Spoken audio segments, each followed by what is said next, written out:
Olá, amigos, bom dia. Oi, gente, bom dia. O casal que você vê aqui no LED foi executado em Cariacica. Os criminosos tiraram as vítimas de dentro do carro e levaram para um pasto.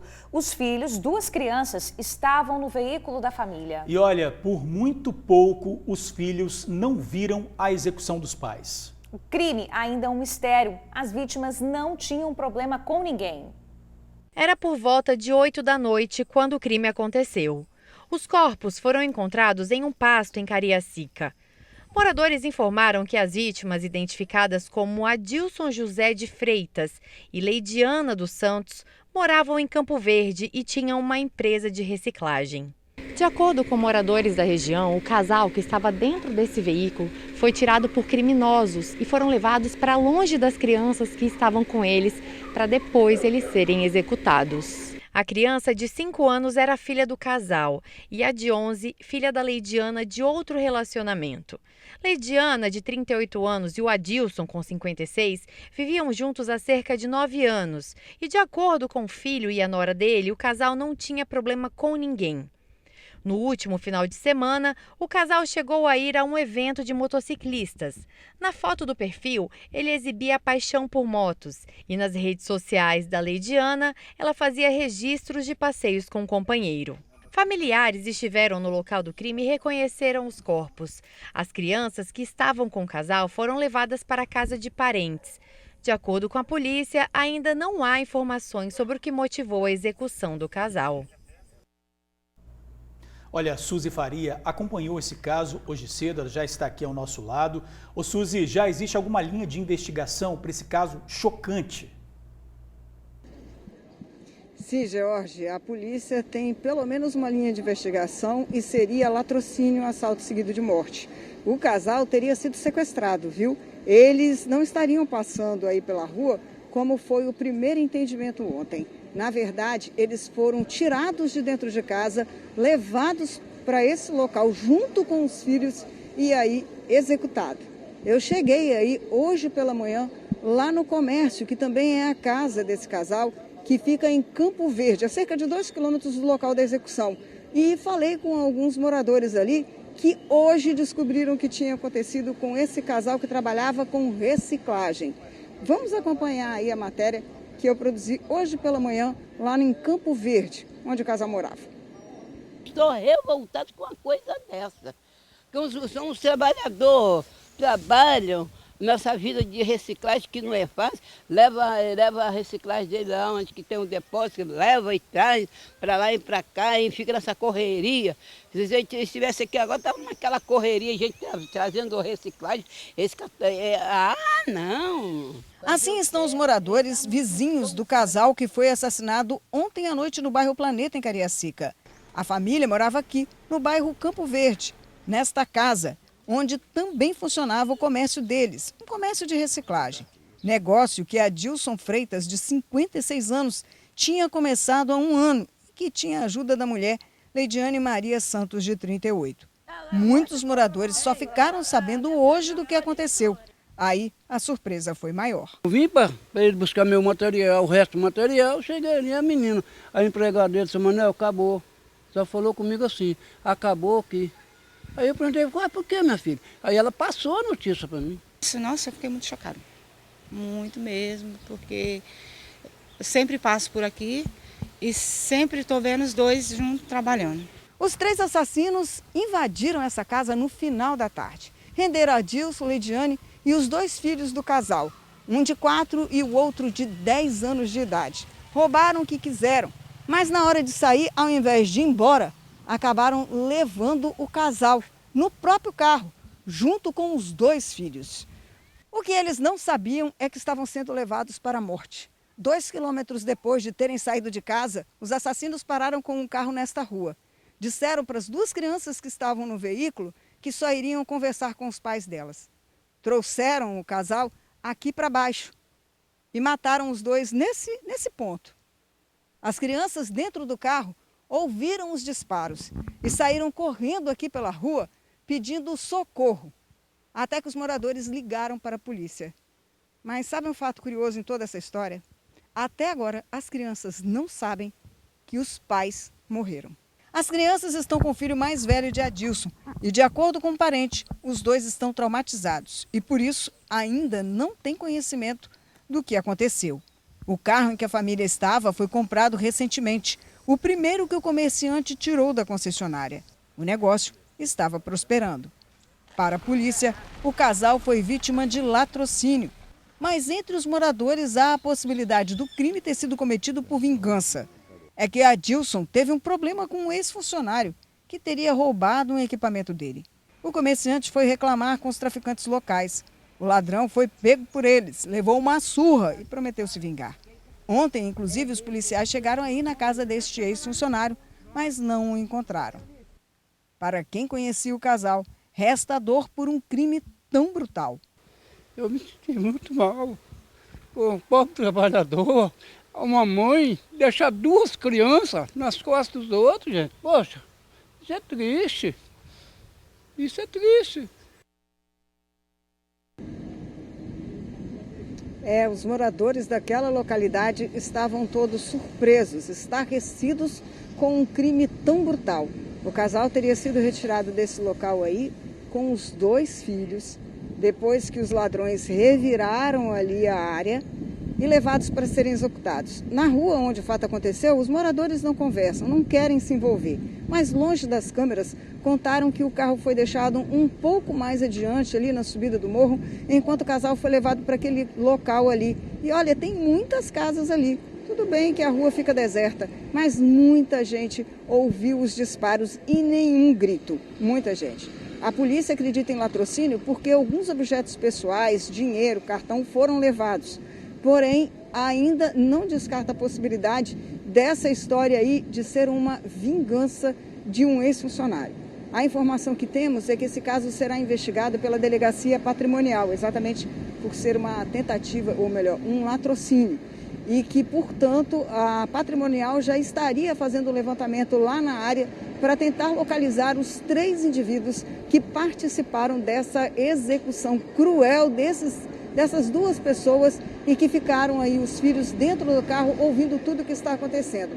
Chocadas, as crianças ainda não tiveram conhecimento, não tiveram a confirmação do que aconteceu com os pais delas.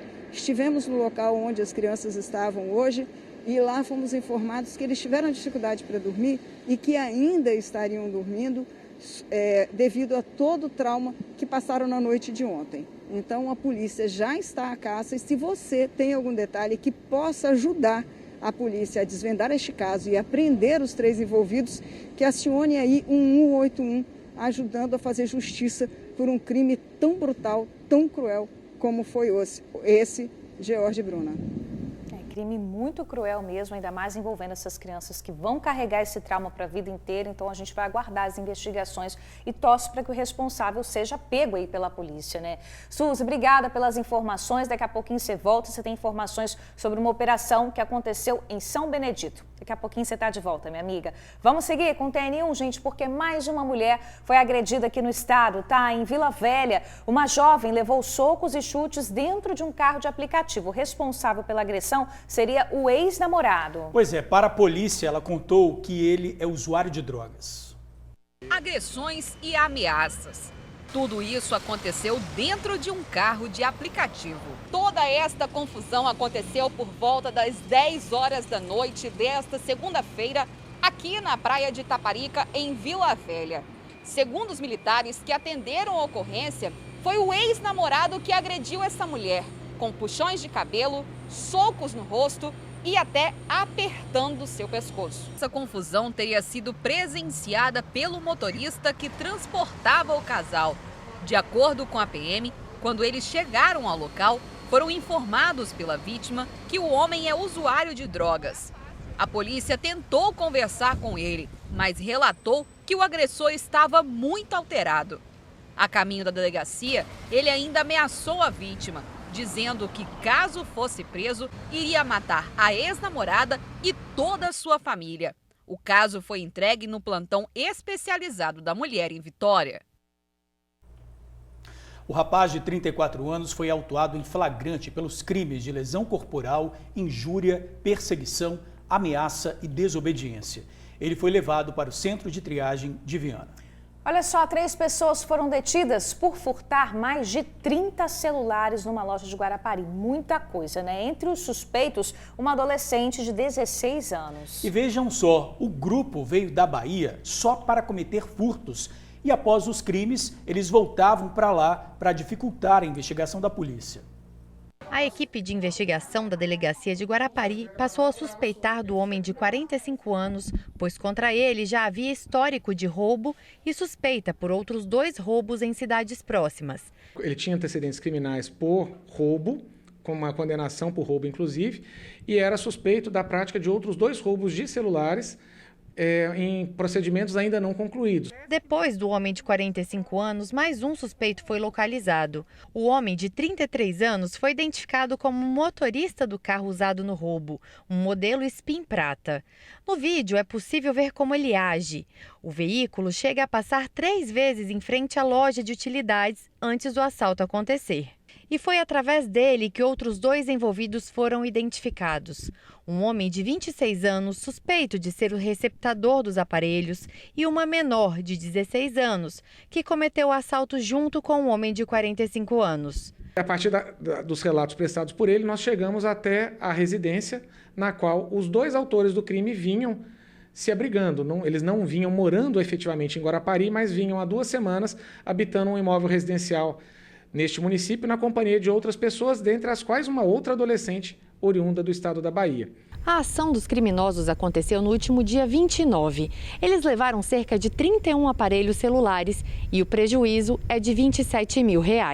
Nós temos ainda 7 celulares não localizados que esperamos que venham a ser entregues espontaneamente por aqueles que os adquiriram. Lembrando que a apresentação espontânea daquele que adquiriu esse celular afasta a possibilidade de que haja prisão em flagrante. Alguns dos 31 celulares já foram encontrados. A polícia acredita que os criminosos vieram da Bahia para praticar crimes no Espírito Santo. Eu acredito que esse homem venha cooptando na Bahia parceiros para a prática de crimes similares aqui no Espírito Santo.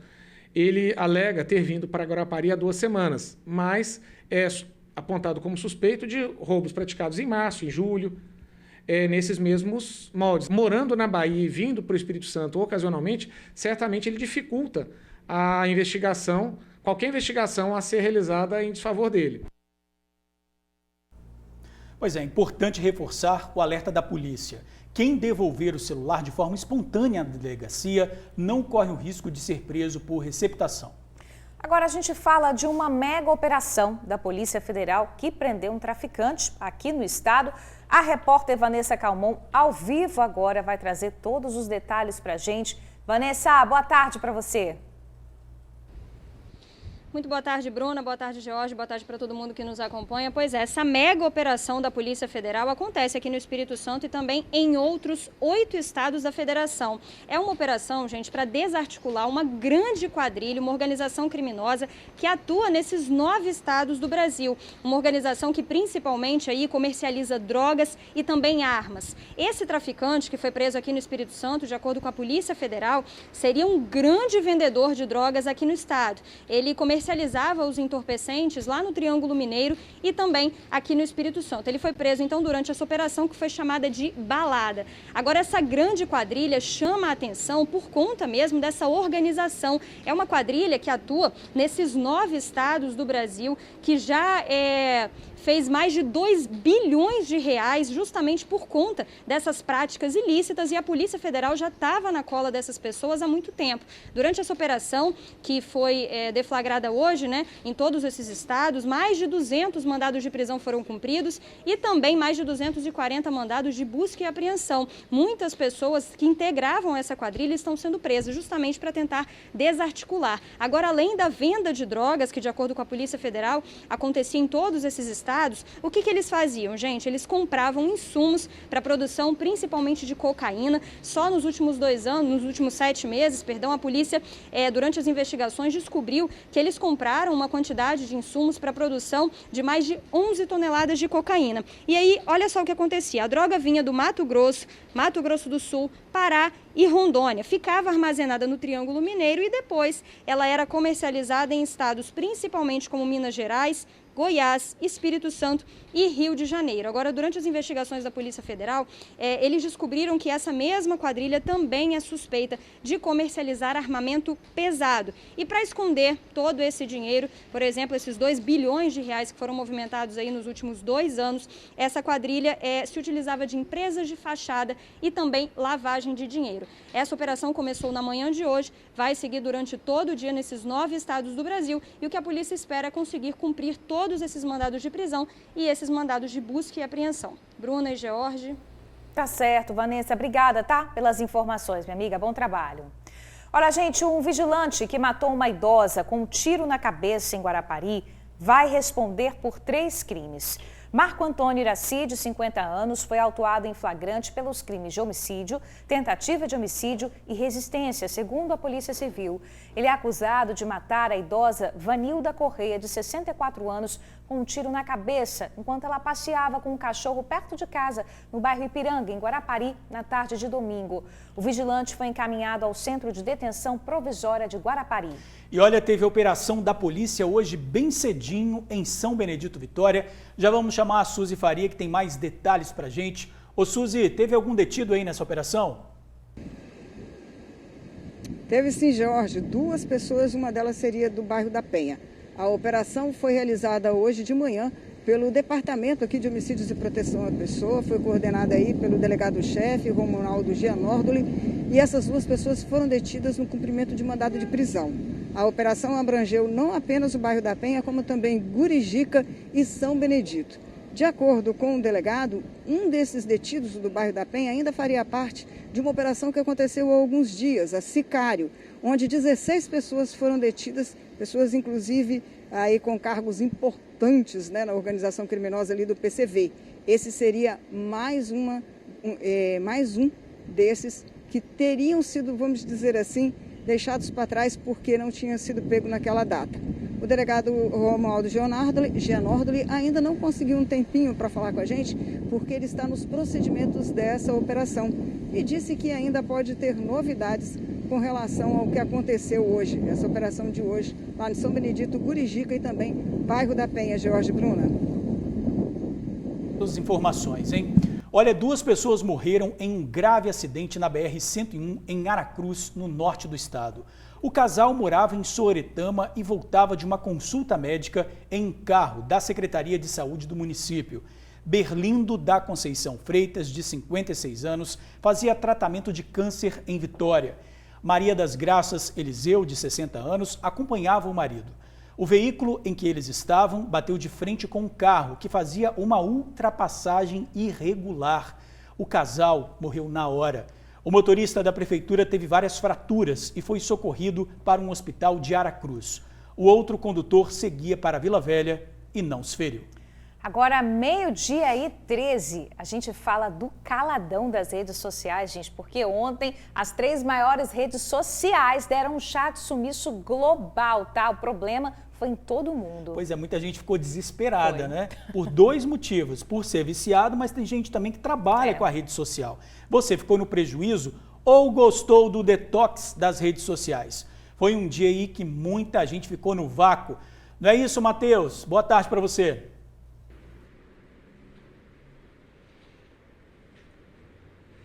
Boa tarde, George, boa tarde, Bruna e amigos do TN. Pois é, esse caladão aí pegou todo mundo de surpresa ontem, todo mundo ali desconectando e conectando o Wi-Fi em casa, desligando e ligando o 4G para ver se era algum problema na internet.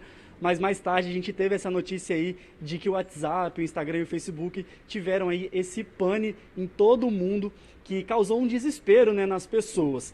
Eu particularmente confesso que eu até gostei desse período, por mim podia ter ficado um pouquinho mais aí para a gente ter um pouco de descanso das redes sociais e dessa necessidade, né, de responder o WhatsApp a todo instante. Mas é claro que para muita gente esse foi um momento de grande prejuízo, porque muitos comércios, né, dependem das redes sociais, do WhatsApp para poder divulgar o seu trabalho, poder fazer as vendas, né? E todas essas, eu conversei, né, com alguns comerciantes sobre isso e você vai conferir agora na reportagem que eu preparei. Lorena tem uma loja física de roupa feminina. A maior parte das vendas vem das redes sociais. Só com a pane de ontem teve um prejuízo de 70%. quando caiu, a gente estava postando peças da promoção. E é o momento que os clientes adoram, que a gente faz um bazar com preço diferenciado. Os nossos clientes esperam todo ano a gente fazer. E a gente resolveu fazer ontem. E no momento caiu, os clientes entraram em desespero. Os clientes ligavam, mandavam SMS. A gente conversou com algumas clientes por SMS. Foi até engraçado.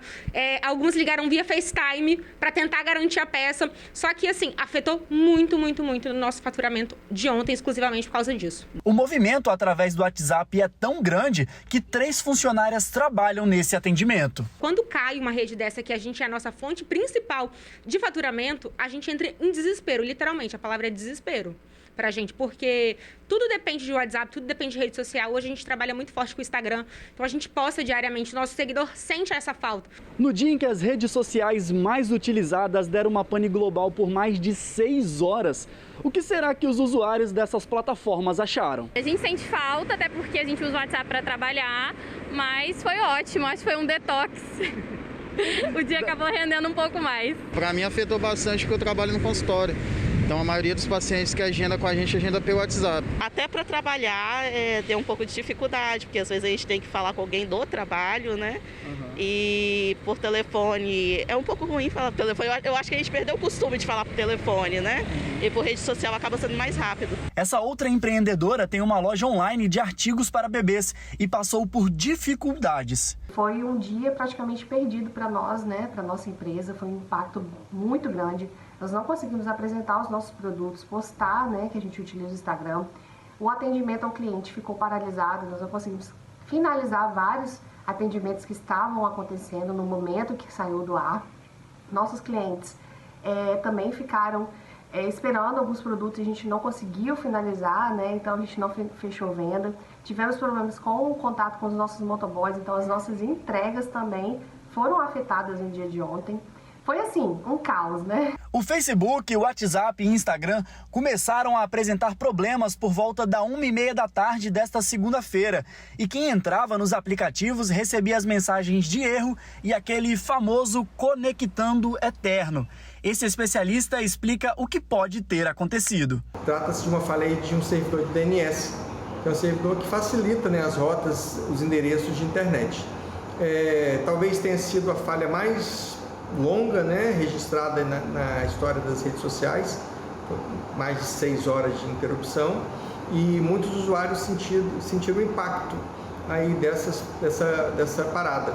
De acordo com o especialista, quem usa as redes sociais para o trabalho precisa ter uma carta na manga. A gente sempre orienta as pessoas a ter um plano B. Você tem que ter outra forma de se comunicar, né? Hoje em dia, na era da sociedade digital, existem outros aplicativos de comunicação instantânea e a gente sugere que as pessoas busquem, tenham sempre esse plano B para caso ocorra, e é bem provável que venham no futuro ocorrer novas paralisações como esta, a pessoa possa utilizar esse plano B, esse outro aplicativo para manter a comunicação, para manter os seus negócios.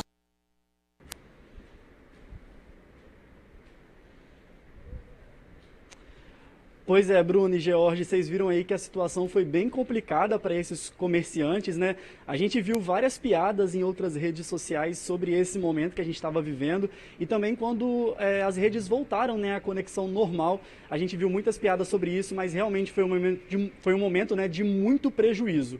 Bruna, George.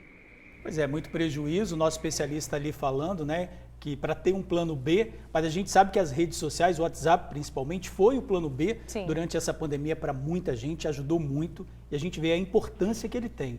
Ao mesmo tempo, a gente verifica que é preciso ter uma ética aí, né, ao usar. Muita gente manda mensagem para você e já quer que você responda, sim, né, Bruna? Automaticamente. Então, liga se você está com vontade de falar com a pessoa e quer uma urgência, dá uma ligada, não fica esperando. Então, essa pane aí mostrou muita coisa que a gente pode ter um contato mais direto com as outras pessoas. E para pesadelo de alguns, né? Porque tem gente que não gosta de ligar, nem de atender telefone de jeito nenhum. Mas ontem não teve jeito, não teve para onde escapar. Mas tá aí, é bom, né? Que a gente vai revendo a nossa dependência, a nossa necessidade, que a gente tem cada vez mais. Ontem mesmo eu fiz um montão de coisa, aproveitei e fiz um montão de coisa, terminei o dia cansada. Mas é porque, assim, às vezes eu não faria certas coisas se eu tivesse ali pendurada no Instagram, no WhatsApp. Não sei se foi o seu caso, mas teve muita gente que mesmo assim ficou sempre olhando para ver se tinha voltado exatamente. ou não. Ficou ali atualizando de 5 em 5 minutos. É a dependência mesmo, a gente precisa rever isso, né? Com certeza. Matheus, obrigada, tá, pelas informações, meu amigo. Olha, gente, uma ajuda e tanto. 5 meses atrás, Dona Eva teve a casa destruída por criminosos. Depois disso, ela passou a viver na calçada e a depender da ajuda de moradores da região. Gente, essa história é muito linda. Depois disso que a Bruna disse, veio a solidariedade. Os vizinhos se uniram e conseguiram material para construir um novo lar para Dona Eva. Uma história emocionante. Veja na reportagem de Manuela Machado. Lar, doce lar. A famosa frase significa felicidade e, ao mesmo tempo, readaptação para a Dona Eva. Felicidade. Está feliz? Feliz. Nós estamos felizes com a Bíblia diz, nós vamos para o céu, oh, que lindo país. A idosa mora há mais de 35 anos no bairro 23 de Maio, em Vila Velha. Há 5 meses, segundo moradores, ela teve a casa onde morava destruída por criminosos. A polícia foi acionada e os suspeitos não foram mais vistos. Sem a casa, Dona Eva passou a ficar na calçada. Nós mostramos o drama vivido por ela. Para mim é uma dor muito grande do coração de ver uma senhora da situação que ela se encontra, né? Daniele ficou comovida e começou uma campanha nas redes sociais pedindo doações para a construção de uma nova residência. Olha lá, né, onde ela tá. Quietinha lá, tadinha. Esperando eu levar ela para tomar um banho. Assim que ela fica, na casa de um, na casa de outro. Mas graças a Deus a casinha dela tá saindo. As doações chegaram. Se compararmos o antes e o depois, percebemos o muro com o portão na entrada, para dar mais segurança a Dona Eva. A residência tem um cômodo grande com os móveis, televisão. O banheiro está todo arrumado. Ao lado da cama, a mesa com o lanche da tarde. No sofá, muita roupa de cama que foi doada. Com a solidariedade de todo mundo, né? Todo mundo ajudando, cada um trazia um saco de cimento, um quilo de barro e foi assim, as coisas foram acontecendo. E tá aí o resultado dessa obra maravilhosa para acolher o cantinho, né? Fazer um canto digno, né? Para Dona Eva. Lá dentro, tudo pronto, mas aqui fora ainda faltam algumas coisas, como, por exemplo, a área de serviço, a instalação do tanque, o encanamento, a calçada. Por isso que as duas moradoras que estão à frente dessa obra pedem para as doações continuarem. Eu peço muito a ajuda de todo mundo, porque não é porque a casa dela está pronta que acabou. Nós não podemos parar por aqui. Eu estou muito feliz, porque o nosso Deus ele é maravilhoso. Ele prepara coisas grandes que às vezes você pensa que você não vai conseguir, ele prepara. Eu estou muito feliz por isso. Se emociona. Por ter tirado ela desse sofrimento, Deus ter usado, né, para as pessoas simbolizar com isso tudo aqui. Hoje ela está num paraíso, um sonho que a gente, né, eu tinha vontade, mas não tinha condições, mas Deus deu condições. Dona Eva não tem documentos. Ninguém sabe ao certo a idade dela. Sem identidade, a idosa ainda não conseguiu receber nenhum benefício. Hoje, a família de Dona Eva é a Daniele e a Sônia. A idosa apresenta uma suposta desorientação mental. Reclama de dores nas costas, porque dormiu muito tempo em um colchão na calçada. Agora tem o conforto da cama de volta e agradece por estar amparada. Nós estamos felizes, graças a Deus. Né? Poder de Jesus, nós estamos felizes. Que coisa linda, né? A solidariedade realmente é capaz, assim, de mover montanhas, gente. Olha, como você viu aí na reportagem, esse trabalho de ajuda continua, tá? Não terminou. E se você aí de casa quiser dar uma força, ligue para a Daniele, pega aí o papel e a caneta, anota o número, pode ajudar com o que você puder em casa. Você vê que até roupa de cama ela precisa, né? O número é o 99897 2689. 99897 2689. 89, tá aí, linda a casa, né? Que exemplo de amor ao próximo, né? Parabéns a todos os amigos vizinhos que puderam realizar esse sonho aí. Isso aí. Ô, gente, vamos chamar de volta o Matheus Andreatta, que agora ele vai falar da prisão de um suspeito de fazer parte de uma organização criminosa de Minas Gerais, e ele parece ser bem esperto, né, Pois Bruno? é, ele tem 24 anos e é esperto porque ele estava em Manguinhos, na Serra, Mineiro, perto do mar. Ô, Matheus, ele estava tomando banho ou estava se escondendo da polícia, meu amigo? É com você.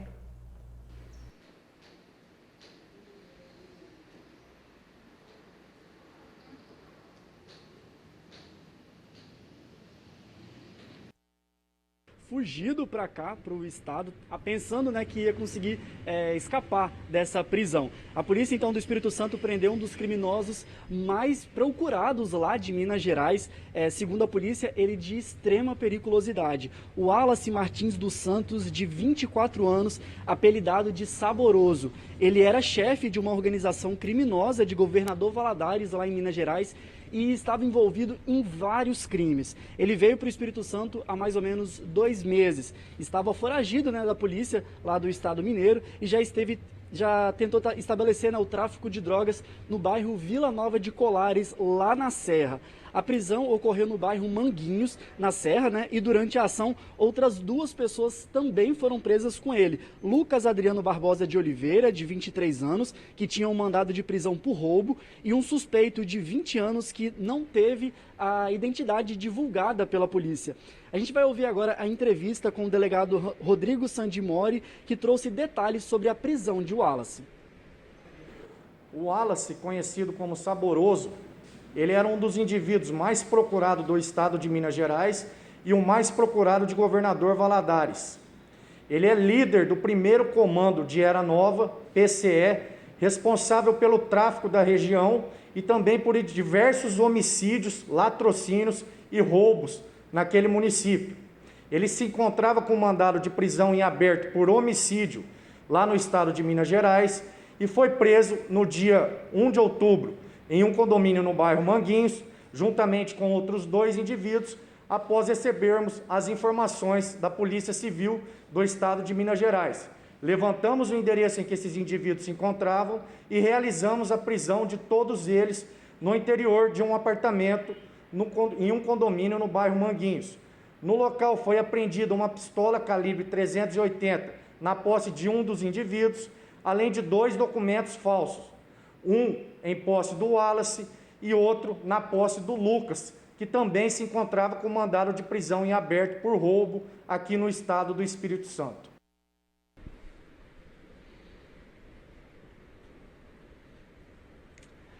Pois é, como vocês viram aí, a sombra e água fresca dele lá em Manguinhos não durou muito tempo.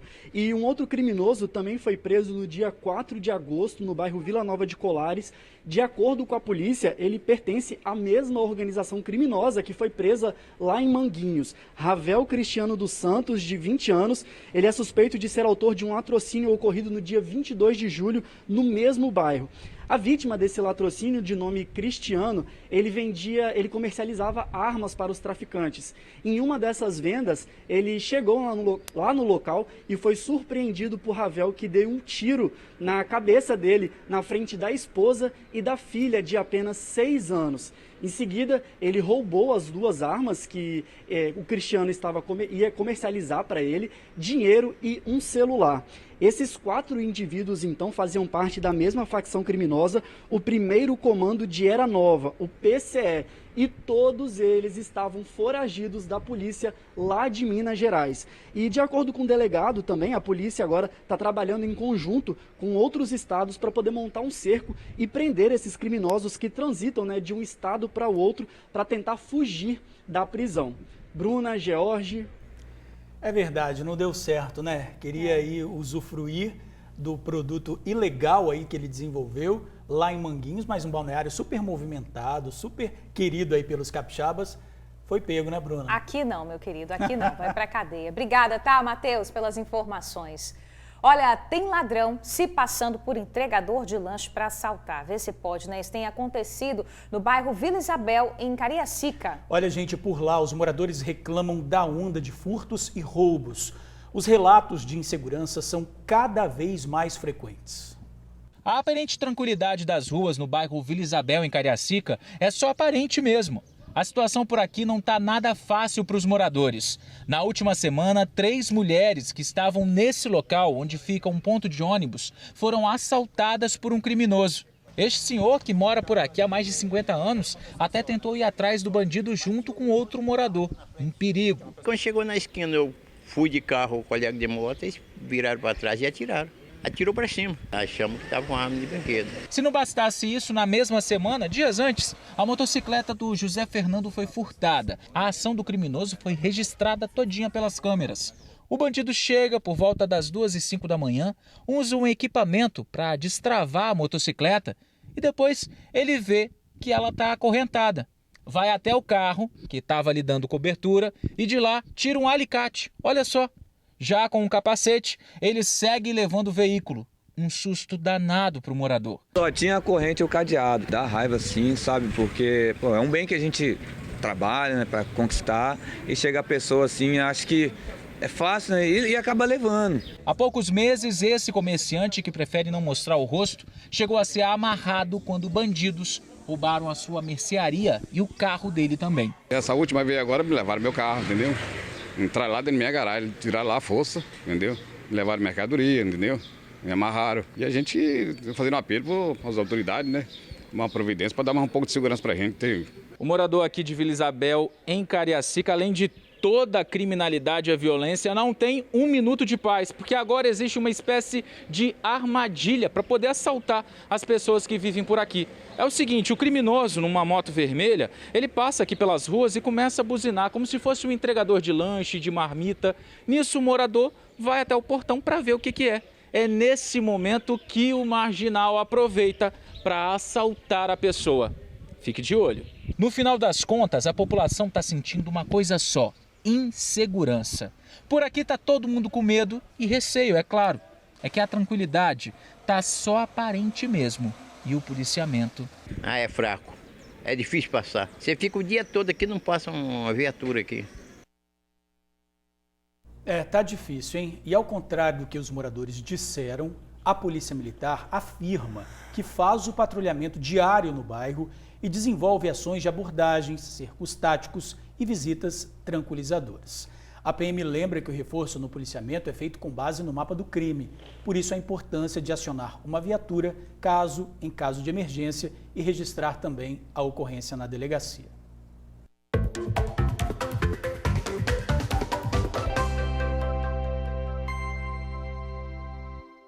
Terça-feira é de oportunidades para você que está precisando de emprego. Fique ligado, porque a Agência do Trabalhador de Cariacica está oferecendo 747 vagas de emprego, sendo que 136 dessas são para pessoas com deficiência. Há oportunidades disponíveis para todos os níveis de escolaridade, tá? As vagas são para motorista categoria C, auxiliar de logística, pedreiro e auxiliar operacional. O site da Prefeitura de Cariacica está aparecendo aí na tua tela. Entra lá para você conferir todas as oportunidades disponíveis. De Cariacica a gente vai para Vila Velha, porque o Cine de Vila Velha tem 247 vagas disponíveis. São oportunidades para jardineiro, lavador de veículos, recepcionista, vidraceiro e muito mais, tá? Entre no site vilavelha.es.gov.br/Trabalha Vila Velha para você conferir tudo certinho.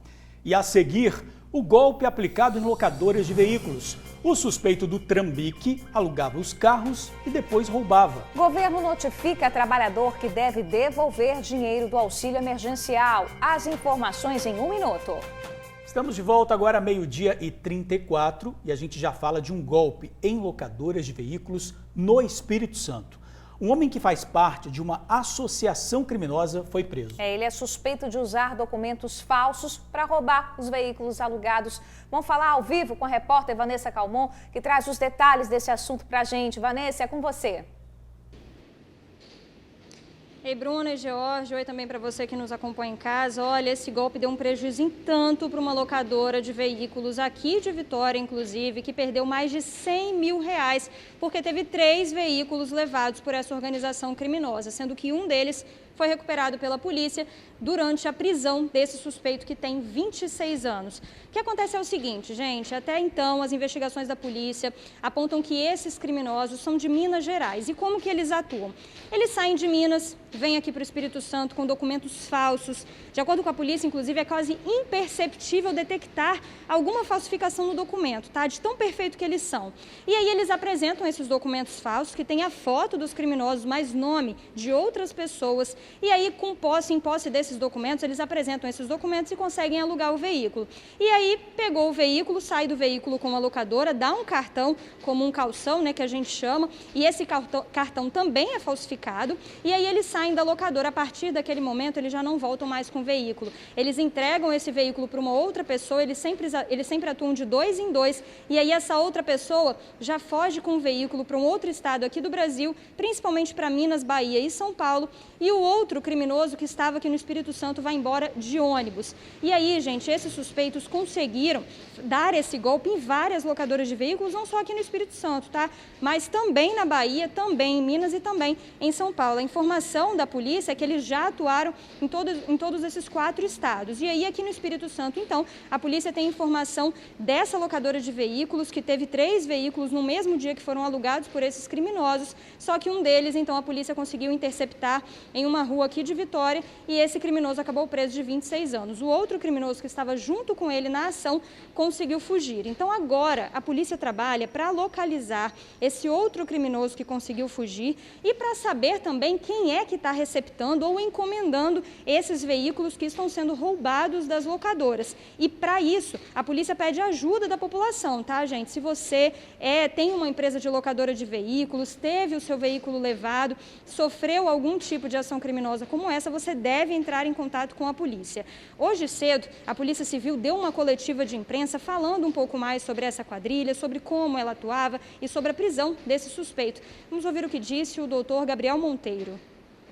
Os 2 indivíduos, um preso em flagrante e o outro que conseguiu fugir e sua prisão vai ser decretada em breve, eles são de Minas Gerais. Então, eles praticavam um crime aqui no Espírito Santo, levavam esses carros de locadora para o estado da Bahia, para o estado de São Paulo, e quando não faziam aqui, faziam no estado da Bahia, levando o carro para São Paulo e o Espírito Santo.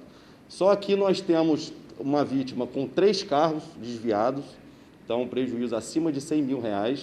Eles usavam os documentos falsos muito bem falsificado, então isso induzia ainda mais em erro o comerciante que recebia esse prejuízo.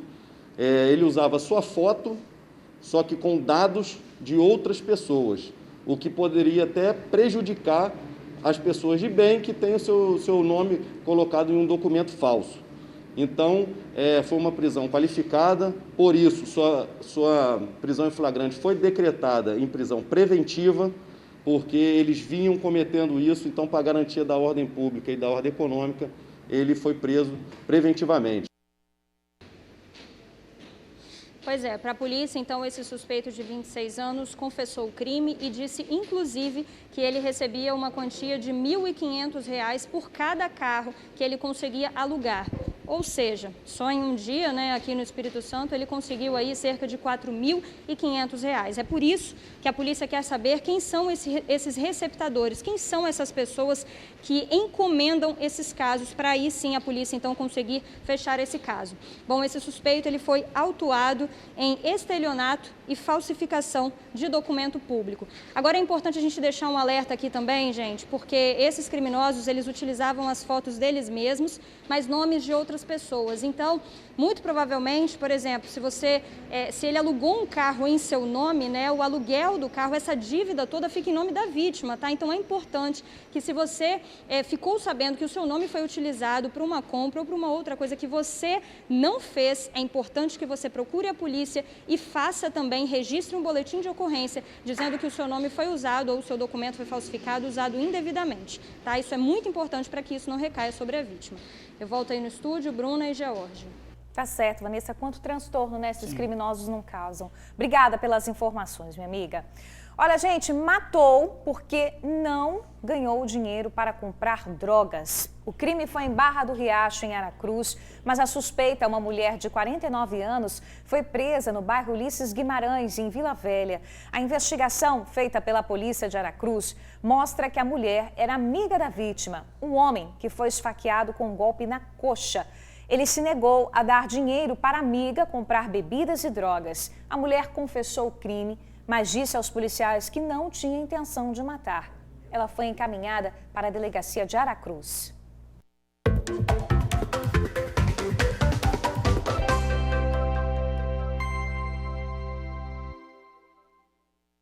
Vamos a mais vagas de emprego? Olha só, no Cine de Vitória tem 551 vagas. São vagas para eletricista, estoquista, gerente de supermercado. Vai lá no site trabalhavix.vitoria.es.gov.br para conferir todas as oportunidades. E no Cine da Serra são 293 vagas. Vagas para ajudante de obras, encanador, auxiliar de obras e muito mais. Acesse maisemprego.serra.es.gov.br. Jorge, hoje não é dia da dica do chefe, não, mas que tal um pãozinho de queijos daqueles com um toque de tradição? Tradição, pão de queijo, a gente vai falar de Minas Gerais, né? No Empreendedor do TN de hoje, um casal mineiro que caprichou na receita e ganhou os capixabas, bom demais, né? E olha só, o que era um aperitivo nos encontros com os amigos, agora é fonte de renda da família. Vamos conhecer essa história? Bora!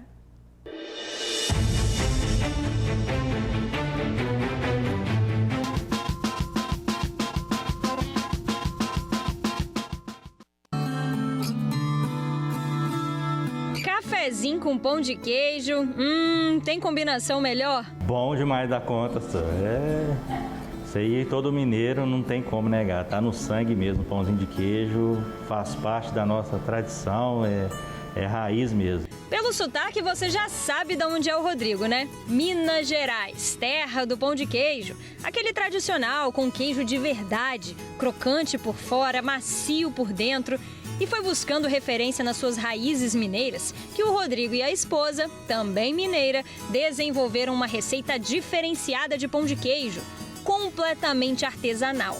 Tanto eu quanto a minha esposa, nós somos de Minas, né, do interior, está acostumado com esse convívio de roça. Minha mãe faz salgados, pão de queijo a vida inteira. A família da minha esposa produz queijo na roça, né, para vender para padarias fornecerem pão de queijo em Minas. Então, a gente cresceu com isso, né? Assim nasceu o Pão de Queijo do Mestre. Rodrigo tinha acabado de ficar desempregado. Era abril de 2020, em plena pandemia. Samanta estava de licença maternidade. A necessidade trouxe à tona o amor pela tradição e a vontade de empreender. Já era uma necessidade nossa como mineiro de achar um pão de queijo de qualidade aqui. E tinha essa dificuldade, né? E a gente começou a fazer essa receita em casa. Essa divulgação de boca a boca, né? A gente criou o nosso Instagram, o nosso veículo de comunicação também. E começou a chegar os pedidos e a gente começou assim, dentro de casa, assim, questão de um mês, a coisa foi, assim, não, é isso mesmo. É um pão de queijo muito gostoso e a gente pensou, vamos tentar com o que a gente tem aqui, nessa terra que tem acolhido a gente tanto, né? E fomos adaptando, fomos buscando até chegar onde que a gente achava que o cliente ia gostar. Lá em abril de 2020, no início do Pão de Queijo do Mestre, a produção de todos os pães de queijo, era feita dentro do apartamento da Samanta e do Rodrigo. Só que tão logo começou o negócio, cerca de 15 dias depois, eles perceberam que a produção ia aumentar e que eles precisariam de um novo local. 6 meses depois, eles já estavam aqui, nessa cozinha que hoje eles conseguiram alugar. E a produção, gente, praticamente triplicou. Se antes eles vendiam no máximo 30 pacotes de pães de queijo por semana, agora eles vendem de 80 a 100 pacotes. Supriu essa necessidade do desemprego com certeza, né? Veio e atendeu assim, para pagar as contas, pagar tudo, né? Então, graças a Deus. As vendas são todas online. A rede social ajudou muito no processo de crescimento da marca. Qual é o produto de menor valor que eu posso criar, gastando o mínimo possível, usando rede social, usando WhatsApp, usando formas que são gratuitas, investindo o meu tempo ao invés de investindo dinheiro.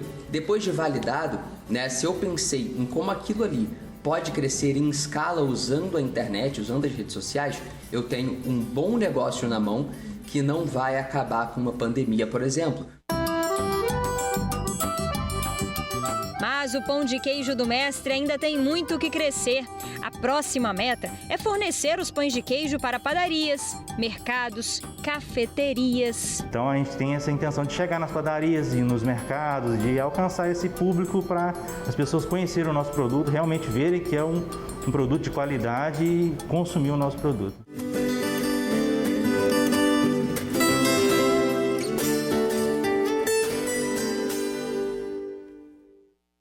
Olha, antecipar essa dica do chefe para hoje, terça-feira. Essa não é mole não, hein? Olha, gente, nesse tempinho que tá fazendo meio indeciso aqui, né? Com um cafezinho quentinho, pãozinho quentinho. Sabe o que eu gosto de fazer com pão de queijo? Eu gosto de abrir e colocar um pouquinho de manteiga por dentro. Ah, sim. Dá aí pra a manteiga colocar, fica derretida. dá para colocar também goiabada. Nossa, adoro. Né? Fica muito bom demais. Gente, olha só. Entra lá no Instagram. Olha o Instagram aí na tela de vocês. @pão de queijo do Mestre Artesanal. @pão de queijo do Mestre Artesanal. Vamos ajudar aí, a gente vê a importância da rede social. Nada aí. de caladão mais, né? Pelo amor de Deus.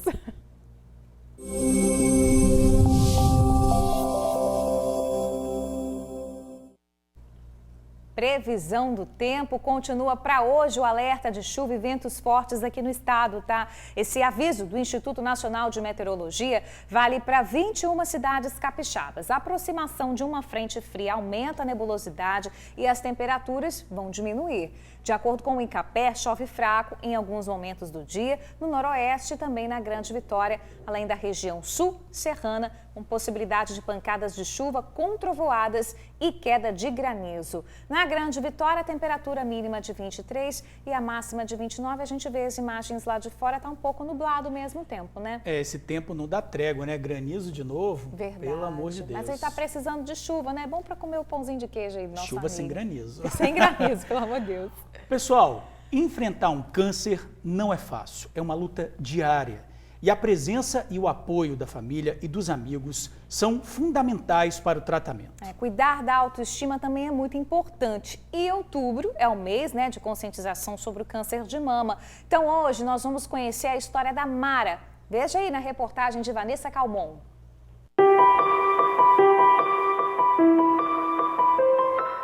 Quando a máscara esconde o sorriso, ele aparece nos olhos. E no caso da Mara, tem até um brilho diferente. A felicidade é de quem venceu o câncer de mama. Eu sempre fui muito sorridente, mesmo durante o tratamento, que eu não tinha aquela certeza assim, que eu ia, né, sair da situação, eu nunca deixei de sorrir.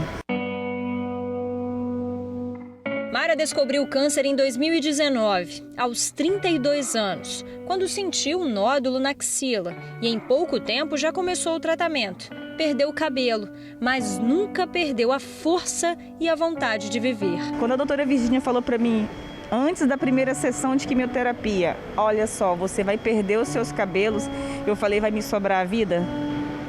Se for me sobrar a vida, não tem problema. 5 meses depois do diagnóstico, amigos e familiares fizeram uma surpresa para Mara e nós acompanhamos de perto. Todos rasparam a cabeça. Foi emocionante e fez toda a diferença na luta dela contra a doença.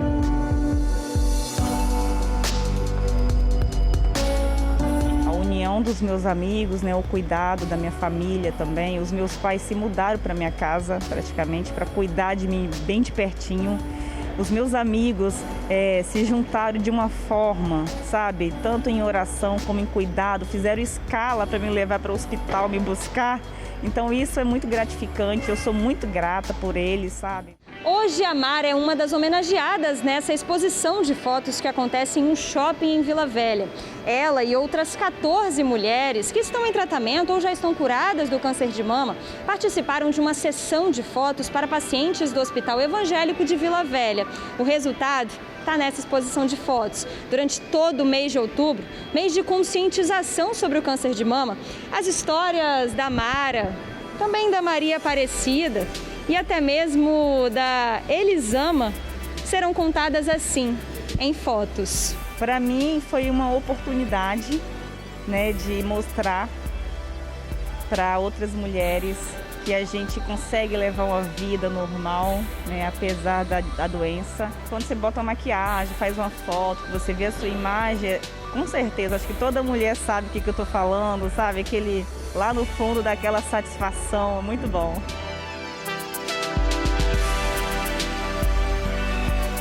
Além de enaltecer a beleza e a força dessas mulheres, a exposição tem como objetivo conscientizar sobre a importância do diagnóstico precoce. Mulheres a partir de 40 anos devem procurar a unidade de saúde ou o médico que o acompanha para fazer a mamografia.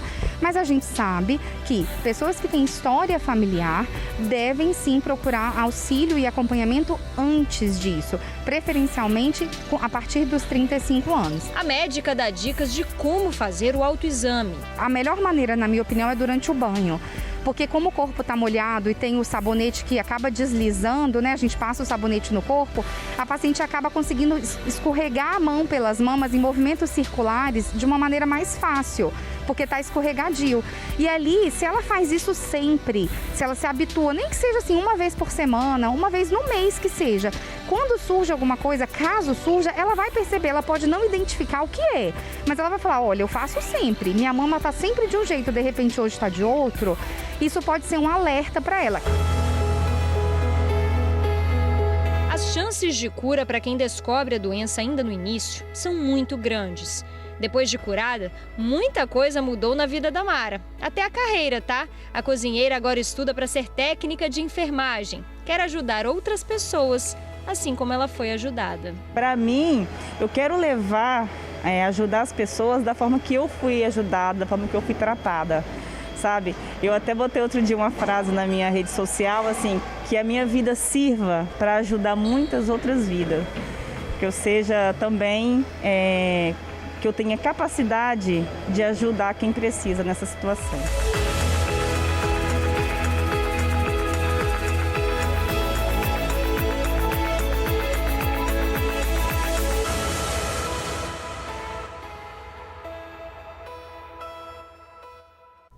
Que depoimento forte, né? Lindíssimo. Mulheres fortes, guerreiras. Olha, essa linda exposição está no Boulevard Shopping, em Taparica, na Rodovia do Sol, em Vila Velha. Olha, gente, a Carol Laranja já está chegando na área e vai trazer para a gente informações sobre o auxílio emergencial. Boa tarde, Carol. Boa tarde, Bruna. Boa tarde, Jorge. Então, desde ontem, o governo começou a notificar as pessoas que receberam o auxílio emergencial de forma indevida. Mais de 620 mil pessoas vão receber um SMS para que elas devolvam esse dinheiro que receberam aí do auxílio emergencial.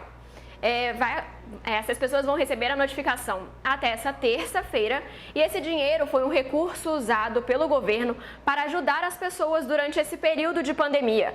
Esse pedido de devolução já aconteceu em agosto deste ano, onde foram devolvidos mais de 40 milhões de reais aos cofres públicos.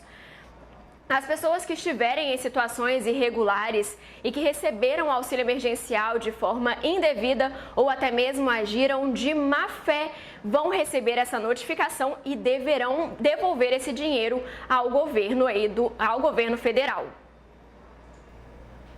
Tá certo, né? Tem que devolver. Tá rodando aí as imagens mostrando aí o site. E quem tiver qualquer dúvida também tem que ficar atenta às mensagens, né, ao SMS. Ou então entrar no site do governo ou ir até uma caixa econômica mais próxima. Tá certo, né? Tem que devolver, né? Adquiriu de forma indevida. E olha só, Carol, e o apagão, hein? Das redes sociais ontem, isso aí rendeu, né? Nas redes sociais depois que voltou a funcionar, né? Ficaram 6 horas fora do ar. Instagram, Facebook e WhatsApp. Muita gente ficou desesperada, principalmente quem precisa trabalhar com essas ferramentas, né? E isso, claro, gerou muitos memes aí na internet. A gente tá vendo um aí do Twitter, que foi uma rede que não caiu. Então aí tem, a casa pegando fogo atrás e o Twitter na frente meio que rindo, debochando dessa situação. Outro meme também que a gente separou é o do Kiko, que mostra aí falando que ligação hoje em dia, na época de WhatsApp, de mensagens instantâneas, quem faz ligação quem faz ligação é quase um ato de amor, né? Porque praticamente ninguém mais sabe ligar um pro outro. Outro meme também que a gente separou é o do Mark Zuckerberg, dono aí dessas ferramentas, como se estivesse consertando, né? Eu também cheguei a ver outros memes zoando como se ele tivesse tropeçado nos fios, brincando aí com toda essa situação, mas isso gerou muito prejuízo para ele, viu? Ele perdeu aí nessas 6 horas de instabilidade dos aplicativos mais de 6 bilhões de dólares, gente. Vocês têm noção do que é isso? Um cara perder 6 bilhões de dólares durante 6 horas aí que as redes sociais ficaram fora do ar? Pois é, 6 vezes 5, 30, 6 bilhões de dólares, 30 bilhões de reais em 6 horas. Rapaz, eu não estaria feliz, não. Mas já era bilionário, né? Ficou um pouquinho menos bilionário. Não faz tanta diferença para ele, né? Não faz. Valeu, Carol. Obrigado aí pelas suas informações. Amanhã você está de volta. Tchau. Olha só, gente, vamos para uma pausa rapidinho. Na volta, você lembra do projeto Viana Vacinada? A meia dose de vacina AstraZeneca mostrou resultados positivos. A gente já volta. TN1 de volta. Você lembra do estudo Viana Vacinada, onde os moradores do município foram imunizados com 2 meia doses de AstraZeneca? Pois é, o resultado preliminar desse estudo foi divulgado e a notícia é boa, tá? A pesquisa apontou que a aplicação da meia dose da vacina foi capaz de produzir anticorpos contra o coronavírus em 99,8% dos participantes. Cerca de 20 mil pessoas com idades entre 18 e 49 anos participaram desse estudo.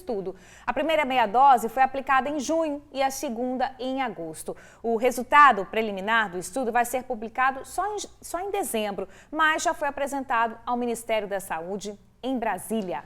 Olha, para finalizar, uma dica, gente. Quer ganhar bicicletas e também ingressos para curtir muito um dia no parque aquático? Então fique ligado, os cupons da promoção Você de Bike no Aquamania estão disponíveis no jornal A Tribuna. É só comprar o jornal, preencher o cupom corretamente e entregar em uma das bancas participantes até o dia 20, ou na portaria da Rede Tribuna até o dia 18. O sorteio será no dia 20 de outubro, ao vivo, aqui no TN1 com a gente, né, Bruna? É isso aí, estaremos juntos no sorteio. Vamos torcer, gente. Agora, 1h02, a gente vai ficando por aqui, TN1 tá acabando, mas a gente te espera amanhã no mesmo horário, tá? Valeu, gente, obrigado pela companhia de sempre. Até amanhã. Tchau.